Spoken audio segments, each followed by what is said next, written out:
When Todd finally handed over the financial documents, they were a mess. Invoices were missing, payments were mislabeled, and some expenses were downright bizarre. A $15,000 landscaping fee paid to a company that didn't exist. Story 1. Posting on behalf of a friend who isn't on Reddit. This is for you, Jake. When I moved into my suburban neighborhood, I expected peace and quiet. Instead, I walked into a petty dictatorship run by our HOA president, Todd. Todd was the worst kind of leader, the kind who loved power but hated accountability. He enforced ridiculous rules, like fining people $200 for leaving their trash cans out minute past 9 a.m., but blatantly ignored the rules when it suited him. His own yard was a mess of unpermitted structures, and his fence was taller than allowed by city ordinances. But Todd's true sin? Using the HOA as his personal piggy bank. At first, I tried reasoning with him. My fence was slightly off color because the approved stain wasn't available, and he fined me $500. I explained, provided receipts, and asked for leniency. Todd smirked, said, "Rules are rules," and walked away. That's when I decided I would take him down.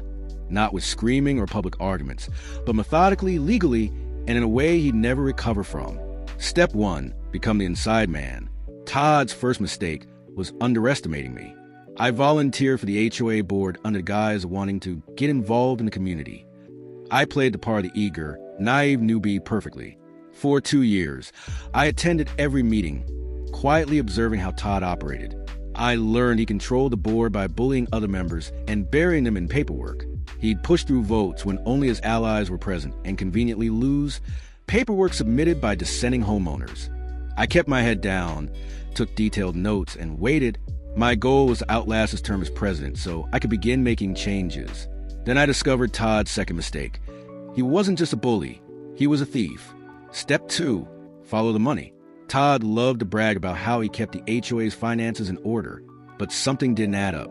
The annual HOA fees were high, much higher than in similar neighborhoods, but the common areas were falling apart.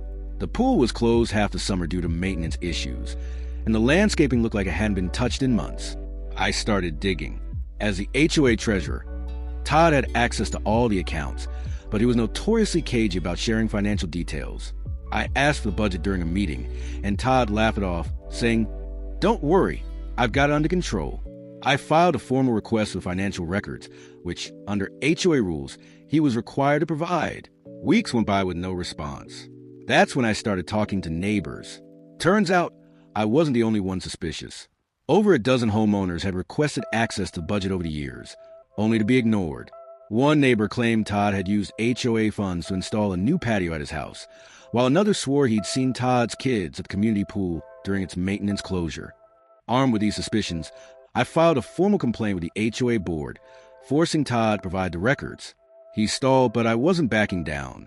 Step 3, build the case. When Todd finally handed over the financial documents, they were a mess. Invoices were missing, payments were mislabeled, and some expenses were downright bizarre. A $15,000 landscaping fee paid to a company that didn't exist.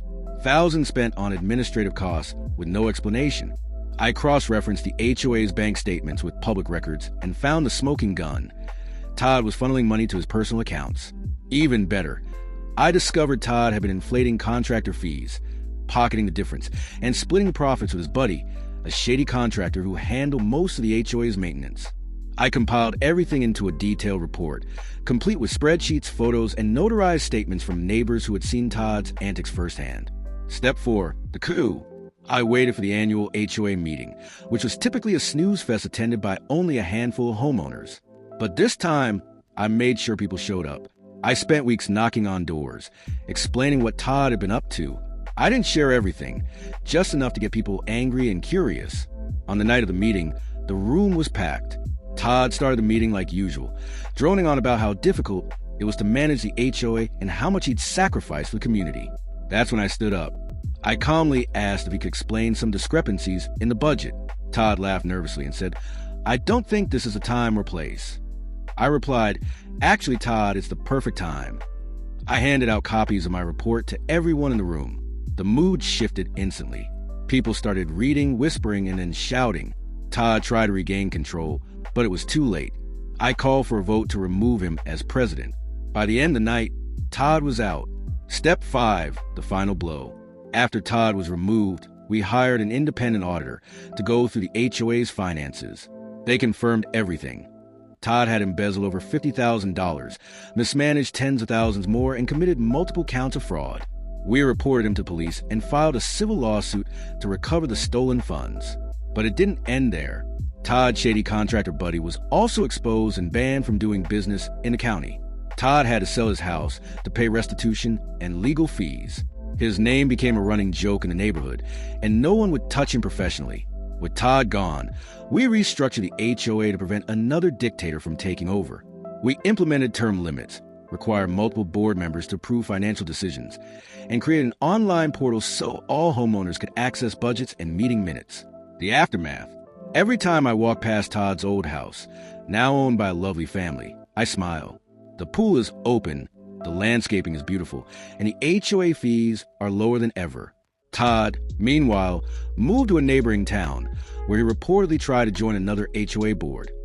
Only we laugh out of the room when someone Googled his name. Justice wasn't just served. It was plated, garnished, and savored. Story 2. I live in Asia and just purchased a new house. Now, the previous owners were family friends who needed cash urgently and haven't been living in my country for nearly 3 years. So I got it for a great price in the middle of the capital city. The sale was finalized at the start of this month, and I moved in right after. The house was definitely a fixer-upper, as the previous owners had left mid-renovation, and the main door was locked with just a padlock. Not even a door lock. The house had no gate, meaning anyone could just walk right on in. The first day I moved in, someone's bike was parked in the garage. I just parked it on the road on the same day I had a gate installed. An angry man was knocking on my gate later, and I didn't bother answering. But through my window, I could see him giving up and taking the bike after 15 minutes. So already, I wasn't digging the neighborhood. But I didn't have any incidents after that, aside from people not knowing that this was no longer an abandoned house. So my gate was blocked more often than never, but a no parking sign on my gate fixed that issue. Last week, I was having a shower in my bathroom, and I noticed my water pressure was lower than usual. I also heard my next-door neighbor's water pump going. Now, this neighbor, an old guy, lived in a 3-storied house, the first being the lowest and the one he lived in. The other 2 floors were rented out to tenants. This guy wasn't happy about the house being sold and voiced many concerns to my friends of previous owners. He was super angry about it, and my friends did warn me, but I'm a 6-foot guy with 3 dogs. No way he was doing anything, and yep, he didn't. So with this living situation, a water pump is needed to pump water to the tanks on the roof, since the public supplies pressure is not enough to get it up 3 stories. Now, I heard the water pump going and immediately was suspicious. Sure, coincidences exist, but it wouldn't hurt to check it out. I waited till his pump turned off, and then turned on different taps in the house. Sure enough, the pressure was back to normal. This made me even more suspicious, but if he was stealing water, it also made sense. The water bills have been going up over the years this house wasn't lived in, but the house also had some water leaks. So it was chalked up to that, even if the bills were too high to be caused just by leaks. Now it's starting to make sense. At some point in the last 3 years, this old miser thought he'd save the cost of paying for water and waltzed into property and is siphoning water from my lines. I couldn't find where exactly he was siphoning water from, but after checking my pressure multiple times, I was pretty sure. So I sat on it for a few days, thinking if I should confront him, go the legal path, or just let it be. Now, water in my country is very cheap. My total bill, even with washing 3 animals, a car every week, and water in my garden only costs like $5 per month, even with the neighbor also stealing some of it. But it wasn't about how much I was paying or who was paying for it. It's about entitled old people who think that they're deserving of using other people's resources without paying for it, and then getting away with it. It didn't sit right with me, and I really wanted to teach him a lesson. What I did was really simple. I just turned off my water from the mains. I wouldn't have to break into his property, nor would I be breaking any laws. It was the best way of getting back at him, without needing to even lift a muscle. So on Monday, just 4 days ago, I waited till the pump flicked on and turned off the supply. Now, the way household tanks work in my country is that there's a ball valve in the tank which detects the level of water and turns on the pump. If the level doesn't increase, the valve stays open, which electronically sends a signal to the pump to stay on until the level gets to a point at which the valve closes and also shuts off the pump. However, the level wasn't increasing, and anyone knows that starving a pump of water isn't a good idea. This way, My expectation was that I'd burn out his pump and cause issues with his tenants.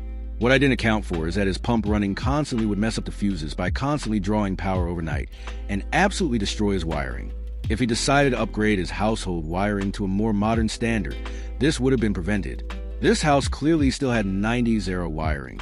At around 3 a.m., I heard all residents in the house waking up and talking in hushed voices about why just their house in the neighborhood doesn't have power or water. I found out about the power part because the tenants devolved into shouting at their landlord. Our tenant protection laws are very important, and power and water are classed as essential even on a state level. Cutting those services are grounds for lawsuits, unless due to weather or some other unavoidable reason. In this case, the landlord is responsible for keeping the house wiring up to date and in good condition, alongside the supply of water. So the tenants were not happy, and one of them immediately moved out 2 days later, when it was informed that water and power will not be returning the very same day this happened. Both tenants in the 2 floors lodged complaint with the police, and if a person is in clear breach of laws, the police have the authority to fine or penalize the person without a court judgment. It can be challenged in court if the person thinks that they were unfairly penalized, but they still have to pay the fines and will only be refunded if and when the court finds the fines unlawful. So now, the landlord lost both tenants and has to pay a fine of $500, which is a lot of money in our country. He also has to refund the security deposits of both tenants and cannot rent out until both issues are fixed, which will cost him more money. As of right now, he's moving out on Sunday to his daughter's place, since he cannot afford to live alone. The tenants were his only source of income, and he's a retired mechanic, so he has no other income. He did find out why the motor kept drawing power, overloaded the wiring, and burned out. He came by to my gate and asked me if I turned off my water, and I said, "Oh yeah, my tank had a new leak on a pipe, and I turned it off till the next day until the plumber came by to fix the issue." Yo, the look on his face. He kept a straight one, but I just knew he was holding back. He just said, "Oh, okay," and went back inside. Not sure if he knows I know, but I don't care because he can't do anything. I'm getting a plumber down next week to correct my plumbing and remove any pipes that leave my property. So I got rid of my water issue and a neighbor who could potentially be a pain in the ass by simply flicking a tap off. 2 birds, 1 stone, I'd say. TLDR, bought an abandoned house. Neighbor was siphoning water from my supply. Turned off my water supply when the motor was running. Motor burned out the wiring in the house and cut off water and power to him and his tenants. Tenants lodged police complaints and the landlord got fined, is now destitute and forced to move in with his daughter. Don't forget to like and subscribe for more Reddit videos.